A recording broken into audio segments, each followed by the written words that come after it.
Buenas tardes a todas y a todos quienes observan, quienes ven este programa de Por qué leer A, que en esta ocasión lo vamos a dedicar en esta emisión a la vida y obra de Aristóteles. Y para hacerlo, tiene la gentileza de acompañarnos el magistrado Francisco Javier Ac Ordóñez. Magistrado, muchas gracias por aceptar la invitación. Al contrario, muchísimas gracias a usted por esta anfitrionía tan cálida, muy amable.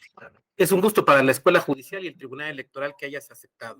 El magistrado Francisco Javier A. Ordóñez es licenciado en Derecho, es maestro en Derecho, actualmente cursa el doctorado en Derecho, ha sido profesor de licenciatura y de posgrado, incluso profesor investigador adscrito a la Facultad de Derecho de la Universidad Autónoma de Campeche, actualmente desde luego con licencia, y se ha desempeñado como consejero electoral del Consejo General del Instituto Electoral de Campeche y actualmente magistrado del propio Tribunal Electoral del Estado de Campeche.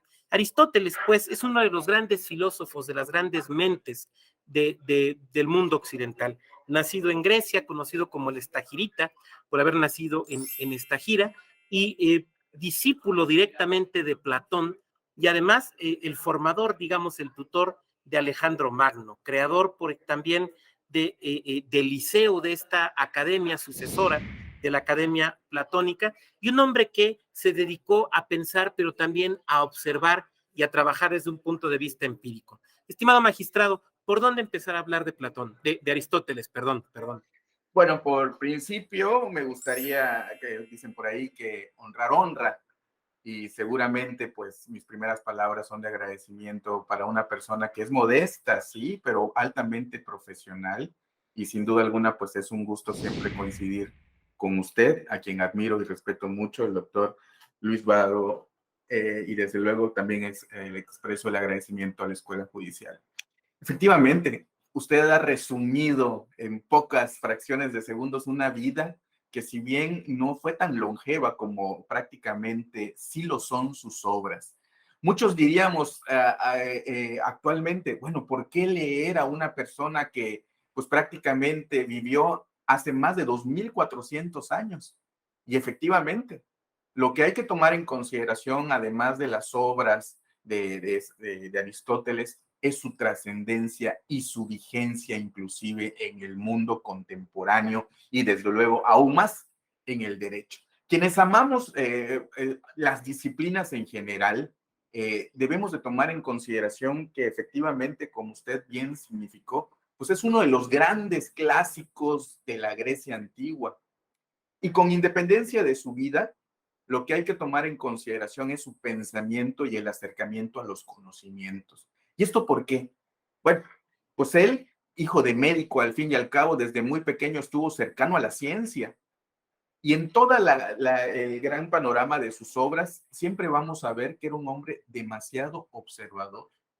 Vemos que es siempre prácticamente el previo a una idea y su consonancia. Efectivamente, tuvo mucho que aprenderle a Platón, del cual fue su discípulo, pero él más tarde revoluciona estas ideas. Por eso inclusive dicen, pues Platón el ideológico y Aristóteles el empírico realista. Él deja prácticamente a su maestro en una cuestión idealista, de pensamiento ideal, de las meras ideas, y él revoluciona y él va más allá hasta que las concreta, y desde luego estos conocimientos abundantes son los que hoy día podemos aprovechar prácticamente todas, todos y todes inclusive. Me da mucho gusto que inclusive estas cuestiones que más tarde ahorita trataremos de platicar en estos minutos, porque se nos van a ir como agua entre las manos seguramente, han trascendido incluso a los derechos humanos, sus nuevas generaciones, y hasta, ¿por qué no?, hasta en los derechos difusos, que desde luego también voy a platicar un poco. Y hay incluso quien se ha atrevido a decir, y no le falta razón, que Aristóteles es el creador incluso de las redes sociales. Claro, sin tecnología, pero desde luego con estas cuestiones concebidas de que no podemos vivir solos, sino que tenemos que tener comunidades. Y esas comunidades pues son el antecedente previo de lo que hoy conocemos precisamente como nuestras pues comunidades internautas y tecnológicas. Pero bueno, entrando al tema, pues efectivamente ¿qué es, ¿por qué leer Aristóteles? Es la gran pregunta, y cuando me la hizo el doctor Luis Octavio dije, bueno, ¿de qué vamos a hablar? Pude haber escogitado, porque él me dio esa gran posibilidad del abanico de quién yo considerase. Pero hay una persona que de suyo me ha atrapado y que es precisamente Aristóteles. Y precisamente cuando uno piensa en estas cuestiones filosóficas, siempre dice, híjole, qué aburrido, vamos a hablar de historia, cómo traslado la historia a lo contemporáneo. Déjenme decirle que es un error en el cual caemos muchas personas, pero cuando ya empezamos a desdibujar y desentramar prácticamente todas estas ideas y conceptos, no tienen ustedes idea de lo que se disfruta porque es actual.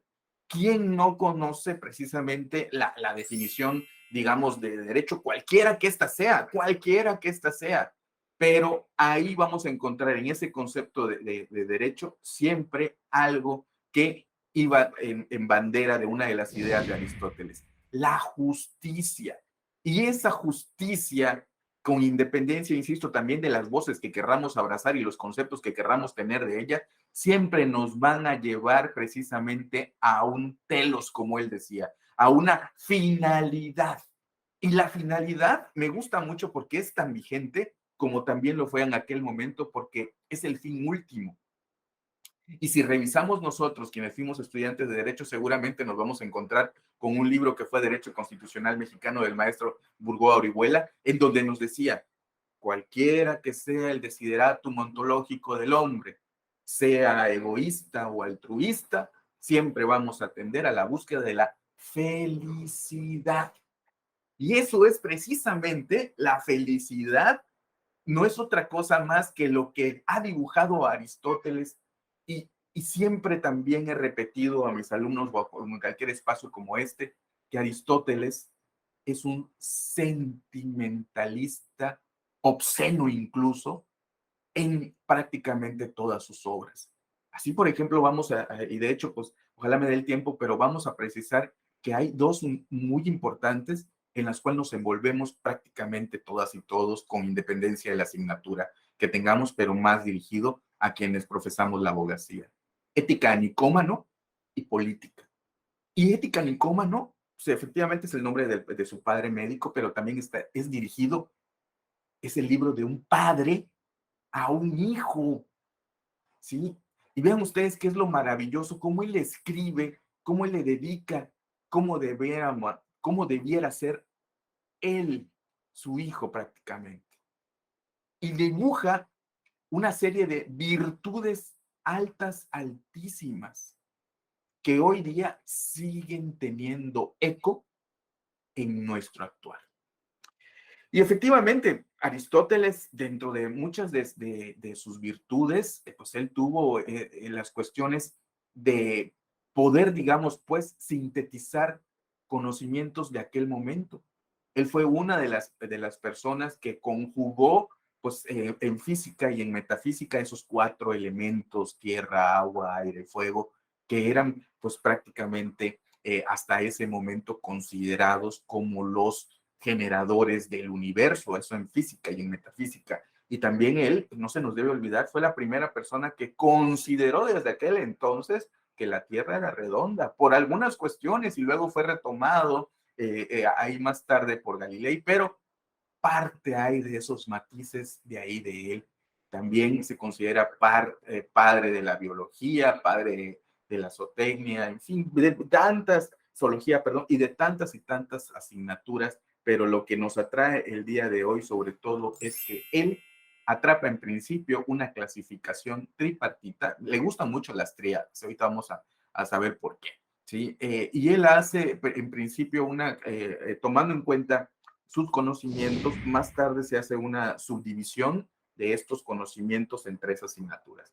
Habla él de las ciencias, pues las teóricas o de la teoría que van en la búsqueda de la certeza, y es aquí donde desde luego nos importa para quienes somos amantes del derecho, porque aquí en este grupo vienen las denominadas ciencias exactas como las matemáticas, la filosofía, la física, la metafísica, y en el segundo grupo, por importancia, vienen las denominadas ciencias de la praxis o de la práctica, que es ahí donde inserta a la judicatura como tal, al arte, porque él denominaba que el derecho, en aquel entonces todavía no encontrábamos una palabra como tal, pero el arte, ¿sí? De decir con prudencia y prácticamente de dar a cada quien lo suyo, lo que se merece. En fin, ahí Ulpiano también ya luego recoge estas ideas y luego vamos a terminar en los dos tipos de justicia. Y luego la tercera tipología de estas ciencias, la denominada ciencias productivas, que ocupan el último eslabón y son precisamente aquellas que se refieren a la técnica y al arte. Pero bueno, más adelante, lo que también debemos de tomar en consideración, si bien él no genera todo el estadio ideario para llegar a la concepción de un juicio, sí es el precursor de un método para obtener conocimientos. Hoy conocemos todos, aunque ya prácticamente unos dicen que ya quedó en desuso los silogismos, pues es una forma lógica de pensar, ¿sí? Tomando en consideración lo que él consideró como una premisa A o mayor, una premisa B menor y luego una conclusión, ¿sí? Ese famoso ABC o prácticamente ese silogismo que él refiere tiene como punto de partida la lógica. Entonces, son muchos los aportes que tenemos y que debemos a Aristóteles, que debemos a uno de los grandes considerado de la ciencia, pero en resumen, vuelvo a recuperar, porque les decía, si se trata de filosofar o de idear, nos vamos a perder un poquito y es poco el tiempo, y nunca va a ser nuestro aliado, pero vamos a centrarnos en sus obras. ¿Por qué hay que leerlas? Bueno, sus obras también están clasificadas en grupos.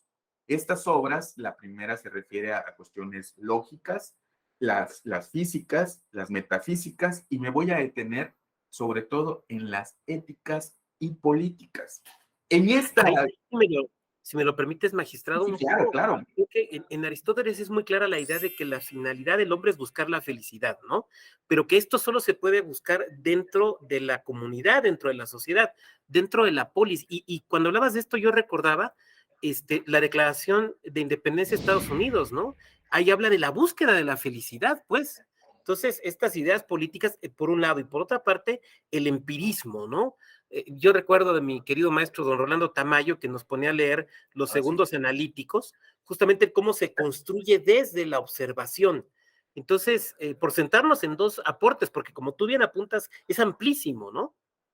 Sí, sí, efectivamente, como usted bien dice, y no interrumpe, al contrario, abona porque en este constructo, porque efectivamente esa felicidad que él siempre buscaba, inclusive decían que cuando él enseñaba siempre iba sonriendo y prácticamente caminando, por eso la escuela de la academia fue superada por su liceo a través de lo que se conoce como peripatéticos. Los peripatéticos precisamente son enseñanza caminando, ¿no? Y entonces muchos de nosotros sabemos que tenemos técnicas para estudiar muchas, pero veo que todavía el día de hoy algunos seguimos leyendo o estudiando caminando, ¿no? Entonces, sí, con una cuestión ya prácticamente de la urbe y desde luego tomando en consideración las modalidades tecnológicas, pero efectivamente tiene usted toda la razón.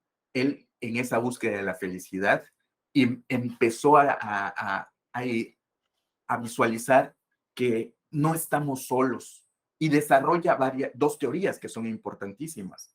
Por una parte, el son politicón, ¿sí? Que todo el mundo prácticamente lo recita, pero efectivamente desde ahí vamos, y también el telos, ¿no? La teleología o la finalidad, ¿para qué sirve el conocimiento? Y efectivamente nos vamos a detener en dos obras, voy a tratar de ser muy breve, sobre todo al desarrollarlas, para centrarnos en Ética Nicómano, esta, como decíamos, obra que está dedicada inclusive por su nombre a su hijo, pero hace referencia en esta a la clase de vida que hace feliz al hombre. Y por otra parte, el Tratado de la Política va a reflexionar, vean qué tan importante es, porque luego esta idea fue tomada por la voz del alma, como decía Rousseau, que es la conciencia, pero habla también de el entramado que tiene que haber entre las naciones, la naturaleza de los estados, la familia y las diferentes maneras de constituirse que están, y de gobernarse que están establecidas en la política. Y entonces, en estas obras, que si bien es cierto, vamos pues prácticamente la ética nicómano o ética nicomaquea, está dividida en varios libros, son 10 de hechos, pero no me voy a centrar más que en el 1, el 5, el 6 y el 10 y de forma muy rápida. ¿El 1 de qué habla? El libro 1 nos habla de la felicidad, el bien y la felicidad. Eso nos hace reflexionar desde ese principio, en el cual dice todas las actividades humanas, todas, van a tener un fin último. Y ese fin último es la felicidad. Y para ello empieza a ser la diferencia entre las virtudes éticas y las dionoéticas. Por otra parte, el libro 4 nos habla de algo que nos interesa a todos nosotros como abogadas, abogados, abogades, la justicia. En este gran libro, Aristóteles refiere a que una de las grandes virtudes, las virtudes cardinales, es la justicia. Y aquí entonces va a ser la primera diferencia de todo este abanico que pues, para nosotros debería ser pues como un gran tesoro, porque él identifica varios tipos de justicia. Y nosotros decimos, híjole, ¿cómo es que pues se supone que la justicia tiene que ser una? No, cuidado, porque aquí aparece la justicia en sus variantes y además tenemos que inclusive que tomar en cuenta cómo se va a medir la justicia, que aparece pues el primo cercano de la justicia, que es desde luego también la equidad, el tratar igual a iguales y desigual a los desiguales. Pero por eso les decía, es oro molido lo que Aristóteles nos dibuja en este libro quinto de la justicia. En el libro sexto ajusta inclusive un poco más y abunda acerca de la justicia y de otras virtudes, como desde luego son, porque ahí sí se llama inclusive las virtudes intelectuales, que se refiere a la sabiduría, al arte, a la prudencia, el entendimiento también como aliadas de la justicia. Y finalmente, el libro número 10 habla del placer y la verdadera felicidad. En esta, pues desde luego aquí expone lo que a su juicio se considera la felicidad. Y aquí entonces viene el análisis de estos libros, nos va a llevar a un camino que prácticamente es el trazado en que si una acción por sí misma logra hacer a las personas, mejor dicho, felices, ¿sí? Y bueno, aquí vamos a entender por qué luego también, pues la felicidad de uno no necesariamente significa la felicidad de todos, ¿sí? Y aquí entonces entendemos que hay felicidades propias y felicidades ajenas, y que cuando prácticamente conjugamos uno y otro, entonces hablamos de bienes comunes. Entonces, este creo que sería el momento seguramente oportuno para entender que Aristóteles concebía el mundo ordenado. Él hacía clasificaciones de todos. Así, por ejemplo, cuando hablaba de los seres humanos, pues los encontraba como virtuosos, como no virtuosos, como buenos o malos, con los animales, pues los que tenían sangre, los que no, y efectivamente así hace toda una serie de clasificaciones, fue uno de los primeros ordenadores, y él piensa efectivamente también de que todas las cosas y todas las personas vamos a existir para un fin. Y este fin último, pues hace pensar también que la sociedad como tal, pues va a ser el producto de hombres, no va a entenderlo como uno solo. Y aquí viene entonces el producto, sí, de la naturaleza, cómo se genera el hombre, y ahí hace el distingo prácticamente en su frase, el son politicón, él prácticamente dibuja y desdibuja esa idea que muchas personas tienen de que, bueno, pues para Aristóteles todos éramos animales. No, él inclusive hace una separación muy clara de quienes prácticamente debemos entender como colectivos y al hombre con sus virtudes y desde luego también su diferencia con los animales. Cuando él hace esta apreciación general de son politicón, se refiere precisamente a una visión que él tiene de que todas las personas eminentemente somos políticos, pero en un arte de buscar un fin último. Eso es lo que él entendía precisamente como la buena política, ¿sí? No estamos hablando ya de cuestiones prácticamente del presente, políticas y politiquerías y de partidos políticos, sino que él pensaba en ese momento que la política no era otra cosa más que una finalidad importante y que el Estado como tal también tenía una finalidad. Y la finalidad del Estado podía agruparse también en formas de gobierno. Y es precisamente aquí cuando habla de las tres formas más importantes o tradicionales que hay del gobierno. La monarquía, desde luego también, él también hacía las tesis y las antítesis de decir, bueno, la monarquía es un jefe superior del Estado cuidando que no llegara a un extremo, a la tiranía. También hace referencia a la aristocracia, un cúmulo de determinadas personas, pero desde luego también cuidando de no llegar a la oligarquía. Y finalmente la democracia, desde luego también cuidando que no llegue en la demagogia. Y así, efectivamente, él hace este desempeño, este desarrollo de la conducta humana. Para él, como insisto, Aristóteles decía y significaba que el comportamiento humano siempre va a perseguir una finalidad, perdón, un fin, y que lo que mueva un objeto siempre va a tener un motivo y ese movimiento pues nunca va a ser en vano. Al respecto también, reflejado esto a las personas, decía que nuestras conductas, cualquiera que ésta sea, también están dibujadas por un móvil. Y aquí también hace una reflexión que sin duda alguna más tarde Maquiavelo la explota acerca de los medios y los fines. Él ya hacía referencia precisamente a que los medios que se utilicen seguramente tendrán que ser útiles para la traducción, consecución o la realización de esa finalidad. Y entonces, si bien es cierto, los fines útiles van a ser los medios y el fin último la felicidad, insisto, esto fue retomado y más tarde perfeccionado por otras personalidades, personajes y científicos incluso, pero habría que tomar en consideración, y con esto prácticamente terminamos la idea de la ética nicómano, cuando él en este texto también define a qué vamos a entender como un hombre. Aristóteles es muy claro al decir que lo que va a caracterizarnos y distinguirnos a las personas es precisamente nuestra capacidad de razonar, ese famoso psique del pensar que nos han dicho desde muchas asignaturas y materias, pero ¿qué es precisamente esto? No es esa posibilidad que nosotros tenemos de decidir qué nos conviene, qué no nos conviene, y es distinto del instinto que en muchas ocasiones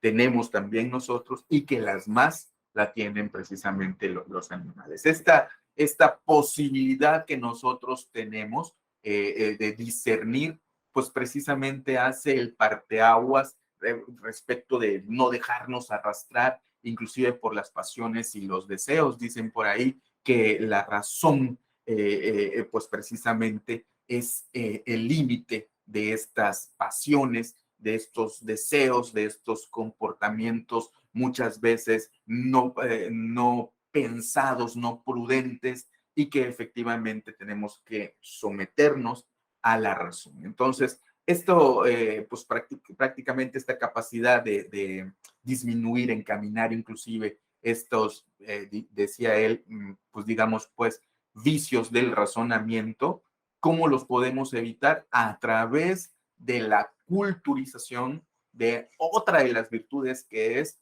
en su considerar inclusive como que es la prístina, es la primera, la prudencia. Entonces, la ética aristotélica nos deja desde ahí ya una enseñanza. ¿Y que es vigente el día de hoy? El arte de la prudencia, el de pensar, razonar y decir las cosas, pero antes con una reflexión previa para que efectivamente pues el segundo paso o la búsqueda de la felicidad sea la que mejor domine los deseos y estas pasiones que en muchas ocasiones por hábitos o por lo que sea nos pueden arrastrar a fines diferentes al bien y a la justicia. Y Y pues en este sentido, perdón, magistrado, pareciera ser entonces que para aquellas compañeras, compañeros del auditorio que están estudiando a lo mejor derecho, ¿no? Y que sueñan en algún momento con ser jueces o juezas, pareciera que Aristóteles es un autor de referencia obligada, ¿no? Efectivamente, para nosotros, y a eso ya vamos con el segundo texto de la política, habría que tomar en consideración también eh, que se exalta, están unidos estos dos libros a la justicia como la mejor y la mayor virtud. La primera, dijimos, la que va a generar prácticamente las siguientes, la templanza, pues precisamente es la prudencia. La prudencia es la primera y culminan precisamente con el camino como la mejor y la mayor virtud a la justicia. Y para él, como decíamos desde el principio, van a existir dos tipos de justicia. Una justicia particular. Y esta justicia particular, él nos dice, bueno, es tomando en consideración un desdoble incluso. Aristóteles va a decir que en estas relaciones intrapersonales, porque ya él dibujó que vivimos en una colectividad, no podemos vivir aislados, vivimos en una sociedad, en un conjunto. Ahora bien, cada uno de nosotros en la búsqueda de la felicidad también podemos, digamos, pues tener la concepción y prácticamente el ideal de una justicia, esta justicia intrapersonal, relaciones entre personas, se desdibuja también o se desdobla desde dos maneras. La justicia conmutativa, que se basa en un equilibrio entre el intercambio de bienes, es decir, que se dé lo mismo que se recibe, ¿sí? Prácticamente, digamos, pues, diferente a los méritos. Esta es la segunda forma de la justicia, que es la justicia distributiva, que consiste en que se nos otorgue a todos por igual este reparto de beneficios en proporción de los méritos. Perdón, que no se reparta por igual, sino que se haga precisamente en atención a los méritos. La justicia, decíamos, conmutativa por igual y la distributiva, atendiendo a los méritos, derivan de la justicia particular y la justicia universal es prácticamente esta virtud que va a incorporar, como dijimos, a todas las anteriores, a la prudencia, a la templanza, a la fortaleza, y está directamente relacionada con el cumplimiento efectivo de la ley. Y aquí habría que tomar en consideración lo que él repite en esta obra. Se va a considerar a una persona justa aquella que va a cumplir con las leyes. Vean qué interesante, como bien nos dijo el doctor Luis Octavio. Aquí, para quienes nos fascina el derecho, aquí ya vemos entonces el por qué es necesario volver a estudiar a Aristóteles. Y no para que empecemos a referir a que sí es más importante el derecho natural que el derecho positivo, porque esas son teorías que sí efectivamente aumentan el conocimiento, pero sus grandes aportes, pues efectivamente tienen una vigencia. Por eso decía, y lo vuelvo a también de nueva cuenta poner en relieve, el hombre es un ser social por naturaleza. Esa es una frase que en todos momentos hemos de una u otra manera sido, pues digamos, pues proclives a entender o a dibujar qué quiere decir Aristóteles con esto. Bueno, pues prácticamente nos está diciendo aquí que necesitamos estar en contacto con otras personas para poder sobrevivir, porque una cosa es ser, y él prácticamente así lo dibujaba, y otra cosa es ¿sí? Prácticamente el ser o el es para prácticamente también y dibujarlo en existencia, coexistencia con otras personas. Se coes también. Esta coexistencia que tenemos que tomar en consideración las personas, pues ahí dibujamos entonces una dimensión ya no intrapersonal, sino que hace el dibujo aquí de la universalidad. Por eso decíamos, y volvemos a retomar, la justicia universal es cuando se conjugan todas y cuando nos apegamos en nuestra conducta a lo que el Estado ha dibujado como que es lo correcto. Aquí no estamos significando leyes, principios, sino prácticamente incluyendo a todo tipo de ordenamiento. Para ese momento debemos de tomar en consideración que prácticamente todas las imparticiones de justicia o los casos aislados, pues eran prácticamente de forma oral, pocas veces llegaban a una sentencia como tal, había un veredicto, pero se traducían en cuestiones orales. Recordemos que más tarde no es sino hasta con las magistraturas y el derecho romano que absorbe muchas de estas grandes ideas y genialidades de los atenienses y de la Grecia actual, pues bordearon lo que hoy conocemos inclusive como sentencias. Pero para esto faltaba un largo tramo. Entonces, ¿cómo es que prácticamente se tomaban en consideración pues este tipo de resoluciones? A través de la oralidad, eran muy casuísticos, pero aquí sí tenemos que tomar en consideración que los más grandes, los más sabios, eran venerados, respetados, y desde luego un grupo selecto de estas personas era quienes podían decir el derecho. Pero para decir el derecho, teníamos que tomar en consideración que a dónde se iba a aplicar y por qué se iba a aplicar. Entonces, el génesis de estas ideas lo vamos a encontrar en la socialización. Y él prácticamente nos da la primera, digamos, pues la primera piedra de lo que es una sociedad. Y entonces, si bien es cierto, nosotros, pues como hombres, en lo individual nos podemos ir relacionando, autorregulando, autorrealizándonos, pues bueno, cuando ya participamos de una sociedad, tenemos que tomar en consideración que nuestro orden en muchas ocasiones puede ser un desorden y tenemos que voltear a mirar a personas que de una u otra manera piensen en un bien general común, en un bien, en una finalidad última. Y entonces, esta capacidad de comunicarse, la capacidad de autorregularse, pues está ejemplificada en las tres formas de gobierno. Cualquiera que sea esta forma de gobierno que en su momento, como dijimos, llámese la monarquía,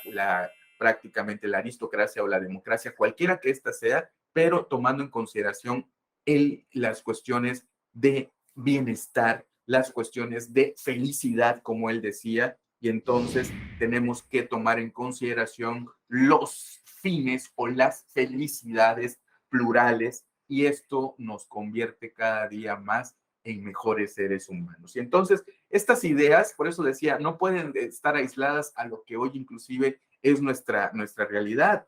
Hoy los grandes avances científicos que se tienen y tecnológicos han hecho pensar y repensar que efectivamente en muchas ocasiones pues lo estamos viendo como que la tecnología nos vuelve a aislar, pero tenemos que reflexionar y pensar que lo que hacemos, si bien es cierto, todos nos dicen, bueno, es que estás pegado a tu celular, es que estás pegado ahí, no atiendes las pláticas. Bueno, esto no significa que estemos aislados de las demás personas, sí puede ser inclusive aislarnos de las personas que en ese momento se encuentran con nosotros, pero al contrario, estamos fomentando redes precisamente para continuar inventando nuevas formas de comunicación y de vivir en armonía. Y por Creo eso, perdón, por eso justamente comentaba usted esta idea de cómo Aristóteles es un poco el antecedente, ¿no?